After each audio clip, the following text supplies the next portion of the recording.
نحمده ونصلي ونسلم على رسول الكريم اما بعد فاعوذ بالله من الشیطان الرجیم بسم اللہ الرحمن الرحیم الحمد للہ رب العالمین الرحمن الرحیم مالک یوم الدین ایاک نعبد و ایاک نستعین اهدنا الصراط المستقیم صراط الذین انعمت علیہم غیر المغضوب علیہم ولا الضالین آمین۔ معزز ناظرین و سامعین، دوستوں، بزرگوں، بھائیوں اور بہنوں، جیسے کہ آپ کو پتہ ہے کہ میں نے قرآن پاک کا ترجمہ اور تفسیر کا یہ سلسلہ شروع کیا ہے، جو کہ میں نے قرآن پاک کی تفسیر جو ہے وہ کنز الایمان ترجمہ القرآن، جس کی ترجمہ ہے وہ جو ہے وہ اعلیٰ حضرت احمد رضا خان بریلوی، اور جس کی تفسیر جو ہے وہ مولانا سید محمد نعیم الدین صاحب مراد آبادی صاحب کا لکھا ہوا ہے۔ میں تو صرف اس میں ایک پیغام رسان کے طور پہ حاضر ہو رہا ہوں۔ تفسیر کا جو بقیہ حصہ ہے وہ میں آپ کے ساتھ آپ کے گوش گزار کرنا چاہوں گا۔ سورۃ فاتحہ جو قرآن پاک کی پہلی سورہ ہے، اس میں 7 آیتیں، 1 رکوع، اور سورۃ فاتحہ کے اسماء اس سورت کے متعدد نام ہیں۔ سورہ فاتحہ، فاتحہ الکتاب، ام القرآن، اور بہت سارے نام بھی بیچ میں لکھے ہوئے ہیں۔ اس صورت میں 7 آیتیں ہیں، 27 کلمے ہیں، 140 حرف ہیں، کوئی آیت ناسخ یا منسوخ نہیں۔ شان نزول، یہ سورہ مکہ مکرمہ یا مدینہ منورہ یا دونوں میں نازل ہوئی۔ عمرو بن شرجیل سے منقول ہے کہ نبی کریم صلی اللہ علیہ وسلم نے حضرت خدیجہ رضی اللہ تعالیٰ عنہ سے فرمایا، میں ایک ندا سنا کرتا ہوں جس میں اقرا کہا جاتا ہے۔ ورقہ بن نوفل کو خبر دی گئی، عرض کیا جب یہ ندا آئے آپ با اطمینان سنیں۔ اس کے بعد حضرت جبرائیل نے حاضر ہو کر عرض کیا، فرمائیے بسم اللہ الرحمن الرحیم الحمدللہ رب العالمین۔ اس سے معلوم ہوتا ہے کہ نزول میں یہ پہلی سورہ ہے، مگر دوسری روایات سے معلوم ہوتا ہے کہ پہلے سورہ اقرا نازل ہوئی۔ اس سورہ میں تعلیماً بندوں کی زبان میں کلام فرمایا گیا ہے۔ اقام مسئلہ نماز میں اس سورہ کا پڑھنا واجب ہے۔ امام و منفرد کے لیے تو حقیقتاً اپنی زبان سے، اور مقتدی کے لیے بقرات حکمیہ یعنی امام کی زبان سے صحیح حدیث میں ہے۔ قرۃ الامام کا پڑھنا ہی مقتدی کا پڑھنا ہے۔ قرآن پاک میں مقتدی کو خاموش رہنے اور امام کی قرات سننے کا حکم دیا ہے، یعنی کہ جب امام قرات کرے تو تم خاموش رہو، اور بہت حدیث میں یہی وارد ہوا ہے۔ اس سورہ کا بقیہ حصہ جو ہے وہ اسی قرآن پاک کے تفسیر کے صفحہ نمبر 1092 میں منقول ہے۔ نماز جنازہ میں دعا یاد نہ ہو تو سورہ فاتحہ بنیت دعا پڑھنا جائز ہے، بنیت قرات جائز نہیں۔ عالمگیری، سورۃ فاتحہ کے فضائل احادیث میں اس سورت کی بہت سی فضیلتیں وارد ہیں۔ حضور صلی اللہ علیہ وسلم نے فرمایا، تورات و زبور و انجیل میں اس کی مثل سورہ نازل نہ ہوئی۔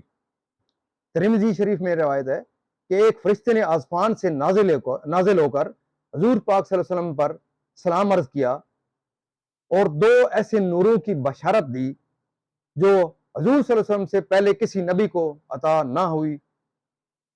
ایک سورہ فاتحہ، دوسرے سورہ بقرہ کی آخری آیتیں۔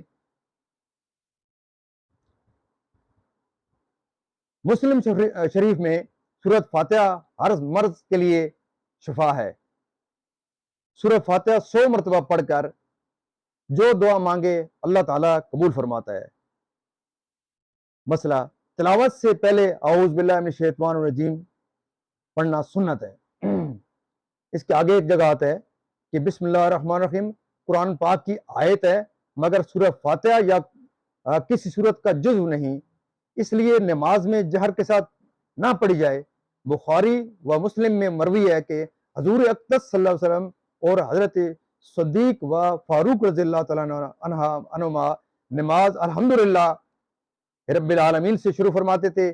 مسئلہ تراویح میں جو ختم کیا جاتا ہے اس میں کہیں ایک مرتبہ بسم اللہ جہر کے ساتھ ضرور پڑھی جائے تاکہ ایک آیت باقی نہ رہ جائے۔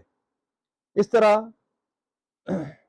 یہ تفسیر تو بہت ساری لکھی ہوئی ہے، لیکن چونکہ ٹائم کی اس میں قلت ہوتی ہے، لوگ جو سوشل میڈیا کے جو فاسٹ جو دنیا چل رہی ہے وہ میری ویڈیو کو زیادہ لمبا نہیں دیکھیں گے، اس لیے میں نے قرآن فضائل تھوڑے سے بیان کیے ہیں تاکہ لوگ کچھ نہ کچھ تو مستفیض ہو سکیں۔ اس کے بارے میں میری آپ تمام ویورز سے یہ انتہائی ادب سے التماس ہے کہ میرے اس قرآن پاک کے ترجمہ اور تفسیر کے سلسلے کو شروع کرنے کا ایک بہت بڑا مقصد اور مدعا یہ بھی ہے کہ تاکہ لوگوں کی اصلاح کی جا سکے، لوگوں تک قرآن پاک کی تعلیمات کا پیغام پہنچایا جا سکے۔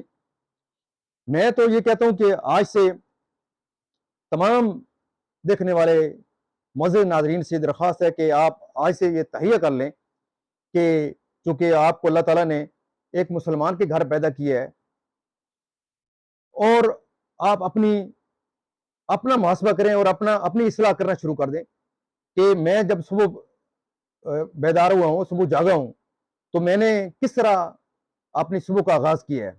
کیا میں نے نماز پڑھی ہے قرآن پاک کی تعلیمات کے مطابق؟ میں نے کس طرح اپنی صبح کا آغاز کیا ہے؟ اس طرح جب آپ اپنا محاسبہ کریں گے، اپنے آپ کو درست کریں گے، تو آپ پھر اپنے بیوی بچوں کو اور ان کی طرف بھی دھیان دیں گے کہ کیا وہ سو رہے ہیں، جاگ رہے ہیں، انہوں نے کیا نماز پڑھی ہے۔ نماز انہوں نے نہیں پڑھی تو ان کو نماز کی پڑھنے کی تلقین کریں۔ تو اس طرح آپ قرآن پاک کی تعلیمات کا پیغام جو ہے میرا آپ تک پہنچ سکے گا۔ تو لہذا آپ سے درخواست یہی ہے کہ آپ اپنے آپ کو درست کریں پہلے، پھر اپنے بیوی بچوں کی طرف ان کو دھیان دیں اور اسلامی تعلیمات کے مطابق ان کو ڈھالیں، کیونکہ یہ سوشل میڈیا کا دور ہے، ہر فرد کے ہاتھ میں موبائل پکڑا ہوا ہے۔ میرا یہ پیغام آپ تک پہنچانے کا مقصد یہ ہے کہ چونکہ ہر فرد کے پاس سوشل میڈیا چل رہا ہے اور موبائل فون ہے، تو اس کے اندر کوئی مفتی صاحب کا، کوئی مولانا صاحب کا، کوئی کسی عالم کا ہی ڈیوٹی نہیں لگی ہوئی ہے کہ وہ اس قرآن پاک کی تعلیمات کو پھیلائے یا اس پیغام کو آپ تک پہنچائے، بلکہ میرے سمیت ہر کلمہ گو تک یہ کی ڈیوٹی ہے کہ وہ اس قرآن پاک کی تعلیمات کو، اس میسج کو ہر فرد تک پہنچائے۔ تو میری تمام ویور سے، معزز ناظرین سے یہ درخواست ہے کہ وہ اپنی زندگی کو قرآن پاک کی تعلیمات کے مطابق ضرور ڈھالیں، اپنے عزیز و اقربا تک یہ میسج جو ہے، یہ میرا میسج اس ویڈیو کے ذریعے وہ ضرور پہنچائیں کہ ایک سلسلہ حافظ صاحب نے ایک شروع کر رکھا ہے، اس کو ضرور آپ دیکھا کریں، اس کو لائک کریں، اس کو شیئر کریں اور سلسلے کو ہر فرد تک پہنچائیں۔ یا آخر میں میرا ایک چھوٹا سا میسج جو میں آپ ناظرین تک پہنچانا چاہتا ہوں کہ زندگی اگر سادگی سے گزاری جائے تو بہت ہلکی پھلکی ہے، بوجھ تو سارا خواہشات کا ہے۔ انسان کی فطرت بھی عجیب ہے، وہ تنقید جیسی سچائی پر ناراض اور خوشامد جیسے دھوکے پر خوش ہوتا ہے۔ میری آپ تمام معزز ناظرین کے لیے اللہ تعالیٰ سے قرآن پاک کے صدقے یہ دعا ہے کہ اللہ تعالیٰ آپ کو اپنی حفظ و امان میں رکھے، تمام بیماروں کو شفائے کاملہ عاجلہ عطا فرمائے، تمام مرحومین کو جنت الفردوس میں جگہ عطا فرمائے۔ اور آپ جاتے جاتے میرے اس چینل کو ضرور لائک اور شیئر کریں اور بیل والے آئیکن کو ضرور اس کو پریس کریں تاکہ میری آنے والی ہر ویڈیو آپ تک پہنچتی رہے، کیونکہ میں قرآن پاک کا ترجمہ اور تفسیر انشاءاللہ لے کے چلوں گا۔